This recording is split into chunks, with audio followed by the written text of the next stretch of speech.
This video is brought to you by Miniature Market.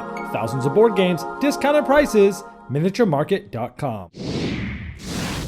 Hello my friends, it's the Game Boy Geek here. Get that parka on, get your tent ready, get those boots going and start climbing up because we're going to be trying to get to the peak of a snowy mountain and watching out for those Yetis on the way up. Today we're looking at Dicey Peaks here. This is a 2 to 6 player press your luck dice game from the Calliope Games. This is from their Titan series. It's designed by designer Titan Scott Alms. So let's take a look at this game, show you how it's played, and I'll see you on the other side.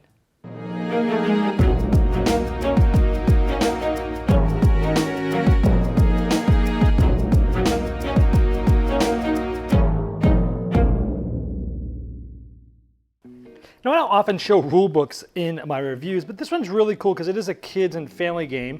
And it's really cool how it kind of folds out, and then there's the Yeti, and then it folds out into the normal rule books. I just thought that was a cool little touch from Calliope. At the beginning of the game, everyone is going to select a color and take one of these awesome looking climbers of the color of their choice. And here's a close-up of all the detail that these characters have. Each player is going to take a player board and an oxygen tank of the color that they chose for their climber. They're going to put it at 9. This is going to help them track their oxygen, and it's going to be used for a player aid throughout the game. The object of the game is to work your way up the mountain, get to the peak, which is one of the 3 tiles at the top there with zeros on them. One of those 3 randomly will have a flag. If you're the first one to get there, you'll win. You'll do so by working your way up these different levels. You'll be going from left to right, working your way up to the top by rolling dice and pressing your luck. On your turn, you're going to take any 5 of these dice and roll them. Now, there's 3 types of dice. We have these clear ones, and these ones are best at climbing. You see this pickaxe here. About half the time, you'll get a climb. These dark blue ones are best at resting and getting your oxygen back up, and these are about half the time will also be resting. These ones in the middle are sort of like in the middle between both of these sets. So depending on what you're going to try to do, you're going to form your dice pool based upon these 3 dice, but you get to choose any 5. So if I know I'm really going to start climbing at the beginning of the game, I'll take these 4 and then maybe one of these ones, and I would roll them. Now, after you roll, you get to decide whether you're going to climb or rest. Now, I knew I was trying to climb, but if you got a really bad first roll, you can decide to rest instead. If you're going to climb, let's say I just continue to decide to climb, you're going to keep all the pickaxes and all of the avalanches. This die will go back into the dice pool, and then if I want to, I can stop and resolve that, or I can re-roll again the dice that I have not kept. And I can pick from any of the 3 dice in the pool. This one just came back because I didn't end up keeping it, but now I can take this one again. But you have to take 3 if you're going to re-roll. Let's say I take these 3 up here and I roll them. So let's say from the 3 re-rolls, I got a pickaxe, an avalanche, and a Yeti. Yetis always must be set aside. And these, since I'm climbing, both of these have to stay here. So none of those come back up. Now, again, I can decide to either keep rolling by getting 3 new dice or staying. Now, if, while you're climbing, you end up getting 3 avalanches, I'd bust and get nothing. So I'm pretty close. If I'm going to roll the dice again, it's going to be pretty risky. So I think we're going to stop now, and I'm going to be able to resolve this. I'm going to get 1, 2, 3, 4. I'm going to be able to go up 4. But for every one I go up, I've got to go down in oxygen. So 1, 2, 3, 4. I only have 5 oxygen left, but then I'm going to be able to go forward 4. So let's say I'm purple. I would take this and go 1, 2, 3, 4 here. I would flip this tile up, and something might happen. Like in this case, it says I can resolve any 2 tiles that have not been flipped over yet.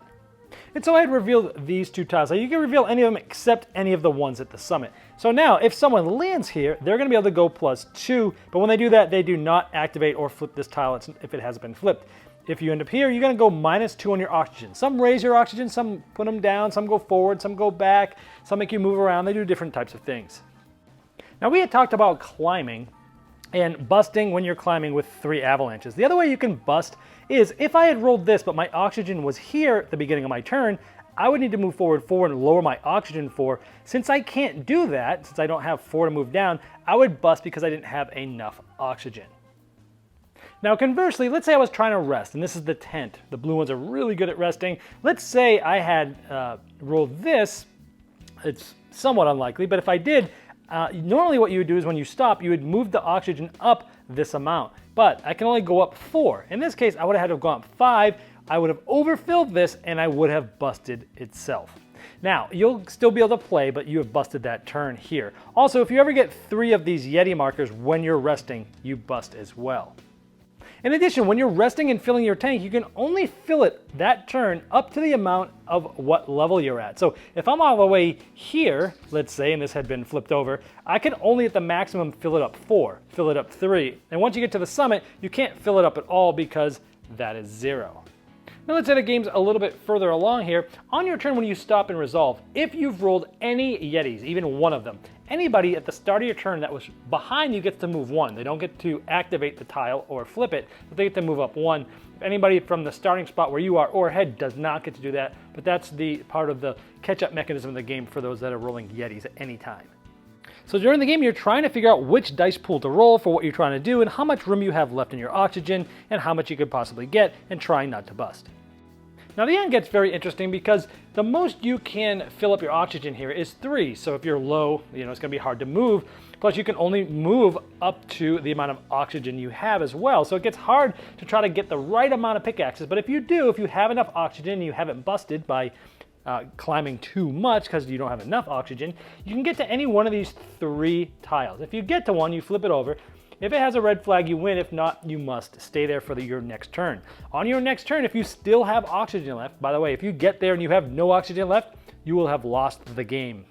If you do have oxygen left and you can go, you need to roll at least 1 pickaxe and not bust, and you'll be able to flip up another one and go, and if you get the flag, you win. So the end has a lot of strategy as to how much oxygen you want before you get up here, and picking the right dice and not busting. The first one to get there wins. All right, well, Dicey Peaks. It's a fun, light family game. It's this whole Titan series is supposed to be family games that are done by Titan designers that have some great mechanisms that are very light. And I think this did a good job of that. I like how when you're pressing your luck, depending on whether you're climbing or you're resting, that you can bust in either one of those 2 directions. If you're resting and you get too much oxygen, you overfill your tank and you bust. If you're trying to climb and you've climbed more than oxygen you have, then you might bust. And of course, there's other ways to bust, like the avalanche if you're climbing, and the Yeti if you're resting. So I like that. 2 different ways to bust in whichever way you're going to go, and thematically they make sense, and I like that aspect. I like the dice selection. Depending on where you're at and how much oxygen you have and where everybody else is and what tiles are ahead of you, you're going to probably want a specific amount of climbing and or tents for sleeping and resting. And so it's very interesting that which dice are there, which ones have the different types of things on there more often than not, and you got to try to figure out which dice to take. And I like that there's, even from right at the beginning, there's a good decisions to make as to which dice you take. I like the arc of the game. It's as you get higher, it's harder to move up because you've got to rest more, but you can't rest as much. So I like how it has sort of arc at the beginning. You're kind of like rushing as fast as you can, and then you start to slow down and be more methodical about what you're doing. And I like that it had that arc of the game. I also like that it had this sort of catch-up mechanism with the Yeti. So you roll a Yeti, it has to stay there. Anyone that started before you, behind you, gets to move up 1, and I like that. It kept things very interesting, everyone nice and close. And the actions change your decision. So, you look at those actions on the tiles and you're looking at them and you're like, I could go 3 right now and flip this over and not know what I'm going to get, or I could try to get 1 more and get 2 extra oxygen, or go 2 forward, or whatever it says. It's like, okay, well, I got to pull 3 dice and I only want 1. Let me pull all 3 of the ones that's least likely to get 1. Let's throw it statistically, I should get 1. Oh crap, I got 2. And I like that because the tile actions really change your decision making. I think that's good. So overall, I really liked it. Actually, I haven't played every one of the Titan games that's come out. I think there's one I haven't played, but from the ones I've played, this is the best one so far. Now, any cons? Well, let me go through some of the things that I felt could have been better. The first turn for everyone can feel a little scripted, where you're really trying to rush a lot. Now, I just mentioned a lot of times you're looking at the tiles. Yes, that's true. But in the first turn, a lot of times you're just rushing. So the first turn can feel a little bit scripted. In this game, there's not a whole lot you're doing when it's not your turn. And it plays up to 6 players. So 5 and 6 players, you're going to have quite a bit of downtime, where especially if they're getting lucky and they're rolling 3 dice over and over. You're going to have some downtime where, yeah, sure, what they do changes what you might do, because they might be flipping up tiles and you might be moving forward. But that's sort of automatic. There's nothing engaging that you're doing on their turn. So downtime's a little heavy at 5 or 6. But if you're a family of 6 and you're just ready to hang out and talk and chat, well, it's not your turn, you'll be fine with it. But noticeable downtime at 5 and 6. The ending, as exciting as it can be, it can also be very random, where you're just picking one of those 3 summits. Hey, if someone already picked one and they missed, and then it's your turn, oh good, let me go in and get it. And if you missed, then the last player can kind of like rush in and grab the right flag right at the right time. So it can be a little too random for some. I thought it was cool because it did change how your end game choices went, but overall I thought it was pretty good, but you might find it a little bit too much randomness there.